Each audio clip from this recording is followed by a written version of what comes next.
Hello and welcome to another episode of Flix Joystix. I'm your host Guy, and today I'm doing a review of Jurassic World: Fallen Kingdom. Never a more appropriate name than that one. This is the fifth film in the Jurassic Park series and the second in the Jurassic World sub-series since the 2015 reboot. I don't know how they're doing numbering on this anymore. I'm really not caring anymore at this point, to be honest. So a little bit of background on Jurassic Park and its films. I loved the original Jurassic Park when it came out in 1993. Steven Spielberg was still in his prime, and the film had all this wonder and action and excitement, and it was a great summer film for the early 1990s. The original Jurassic Park explored a dinosaur-themed amusement park helmed by John Hammond. Hammond believed that he had created the perfect attraction, but was undone by his own hubris and over-dependence on technology. And then Jurassic Park 2 and 3 came out. Alan.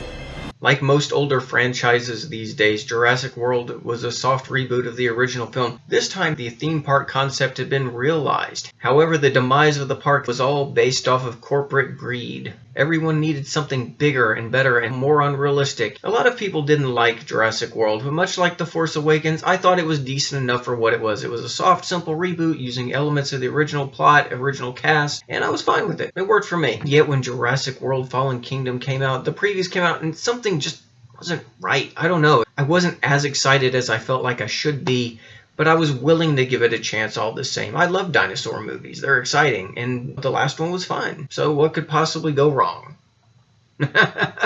What sucks about Jurassic World: Fallen Kingdom is that the original concept of it wasn't that bad. They had some really unique ideas. You have a failed island, but you have all these dinosaurs, formerly extinct creatures that are now living on it.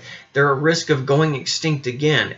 Ethically, can you allow that? So there's a race against time as the Jurassic Park island of Isla Nublar. I hope I'm saying that right. But anyway, there's an active volcano on the Jurassic Park island, and it's threatening to wipe out the whole thing. Conceptually, it sounds cool. That has a whole race against time plot element, trying to round up dinosaurs to save them. Obviously, they're not going to go willingly. You're going to have conflicts and battles, and that wraps up pretty fast. And what we get next is something else.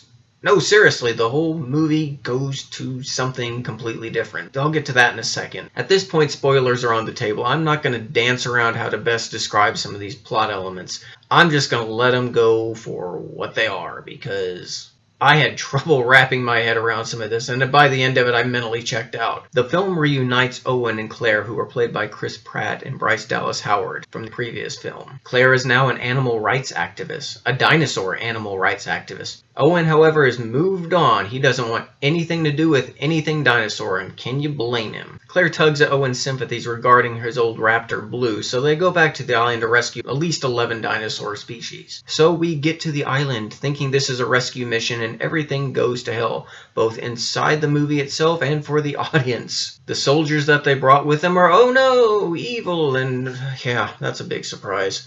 So here we go again. Owen tracks down Blue and is double-crossed and left to die along with Claire and the rest of her team on the island. What we get is one giant escape scene as all the animals and humans try to escape the lava flow as the volcano rages and explodes everywhere. You get a couple action scenes, you get a couple chase scenes, you get dinosaurs almost stepping on people, you get people falling off cliffs, both metaphorically and literally in this film, and then... Do you remember that first dinosaur scene in Jurassic Park where you saw the Brachiosaurus, and it was the big swell of the John Williams Jurassic Park theme, and it's majestic and beautiful, and you see this wonderful creature peacefully walking along the grasslands of Jurassic Park. You know, as they're escaping the island, obviously, you know, not all the dinosaurs are going to make it, but they basically evoke the Brachiosaurus scene. But this time, however, you get to watch this trapped, terrified Brachiosaurus burn to death in real time. I know the popular phrase of, they killed my childhood, is completely thrown around and almost useless at this point.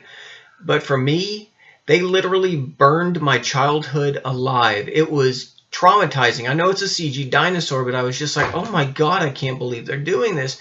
I don't even know how to describe this scene. I was horrified. I just can't believe you got to see the Brachiosaurus go full rotisserie in this, and That really set the tone for this film. This film had a much more vicious attitude. At this point in the film, the first plot is over, and now we get into what is basically the rest of our film. Everything takes place inside a giant mansion. It feels like Resident Evil. So basically they've replaced all the zombies with dinosaurs running around and terrorizing humans within the mansion. Wait, would that actually be Resident Evil, or would that be more Dino Crisis? Anyway, it's Resident Evil with dinosaurs. Again, they recycled the previous gimmick of Jurassic World, where they're making this whole brand new dinosaur, because obviously bringing back dinosaurs from extinction isn't exciting enough. And I got that from Jurassic World because corporations would do something like that. Always bigger, better, more expensive. How can I sponsor this? So like the first film where they brought back Theodore Rex or whatever it was as the big bad, they now have Abdominal Raptor,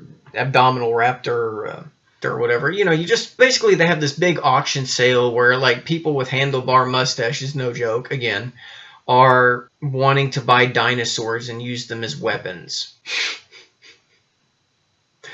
Oh man, so we go through, people are buying dinosaurs. So now there's opening up this whole thing, which I guess they'll use in a sequel, that like 12 countries at least have dinosaurs. So I guess we're going to have dinosaur wars. This starts seeming cartoony at this point. But it gets better worse than this. It's amazing. It really is. They actually up it. So Abdominal Raptor runs around and terrorizes, and apparently this is the worst thing that they've ever created. This is the most intelligent thing that they've ever created. The humans are dumber than ever. They're running around, screaming, running around the Resident Evil mansion. Again, this film is mean. It's just absolutely mean. You know, they have the kindly grandfather who is the never-before-mentioned partner of John Hammond. They murder him. It's just done. Okay, so whatever. Obviously, there's child trauma, and I'll get to the child later, because she's a neat plot twist. And then, again, they bring back Dr. Henry Wu, who is the friendly scientist from the original Jurassic Park, and then they brought him again. He was a little bit darker and more sinister and a kind of a sellout, disgruntled employee in Jurassic World. They bring him back, and now he's basically Dr. Claw from Inspector Gadget, where when shit hits the fan, he packs up his bag of dinosaur samples and runs off. I'll get you next time, Gadget. And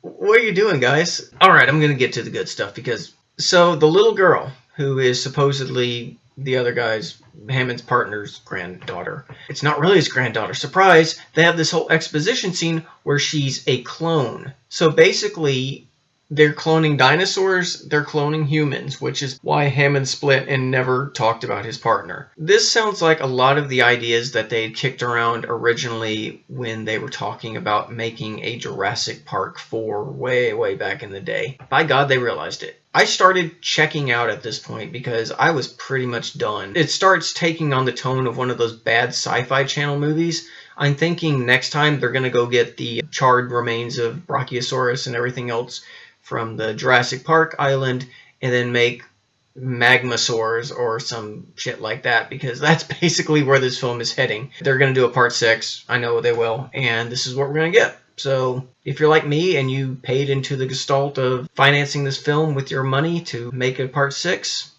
we're all complicit.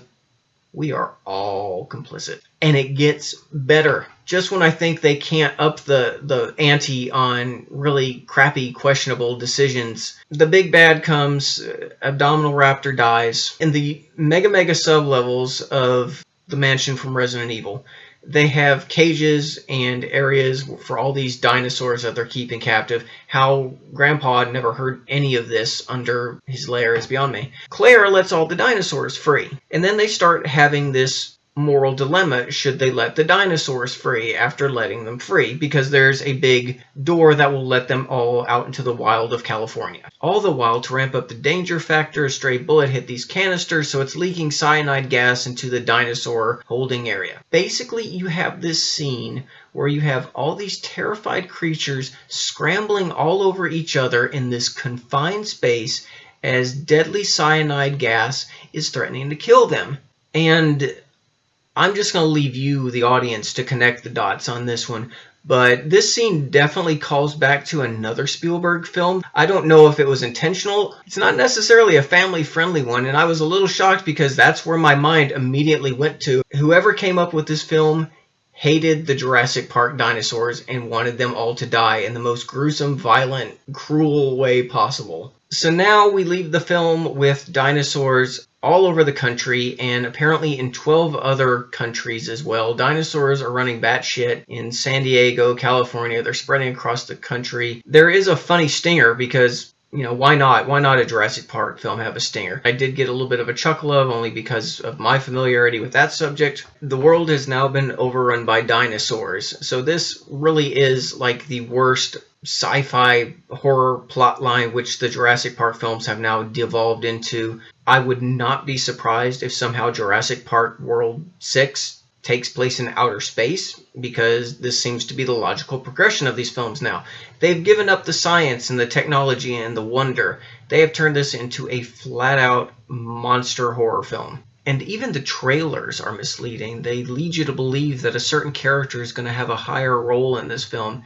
And if you don't know which one that is, well, it's the appearance of, if I may, of Jeff Goldblum that really doesn't take much of an appearance in this film. He's not there. He's not there. Well, he's there, but like for 2 minutes. He's the intro, the outro. He's the bookends. Jeff Goldblum is the bookends of this film. So, would I recommend Jurassic World: Fallen Kingdom? I'm pretty disappointed in it. I was hoping for something more. I found a lot of crap, but that's the only more I found in this film. Apparently they have a hatred for the original Jurassic Park dinosaurs. They want to go full Build a Dinosaur Workshop on us. This could have easily been a direct-to-video sequel, or, again, a Sci-Fi Channel movie. If you like big explosions and don't care about anything else, you might find something to enjoy in this film. If you hate plot, you're going to like this film. If you don't like intelligent people in your movies, you're going to like this film. Outside of that, I never thought I'd be saying this, but I think it's time for the Jurassic Park series to go extinct. If this is the future of Jurassic Park series, I'll just stick to the original Jurassic Park and Jurassic World. It completely lacked the heart and wonder of the earlier films, and yeah, I think I'm out. I think I'm definitely out. Take that as you will. Better luck next time. Thanks for watching this video, and I will see you that next time. Take care.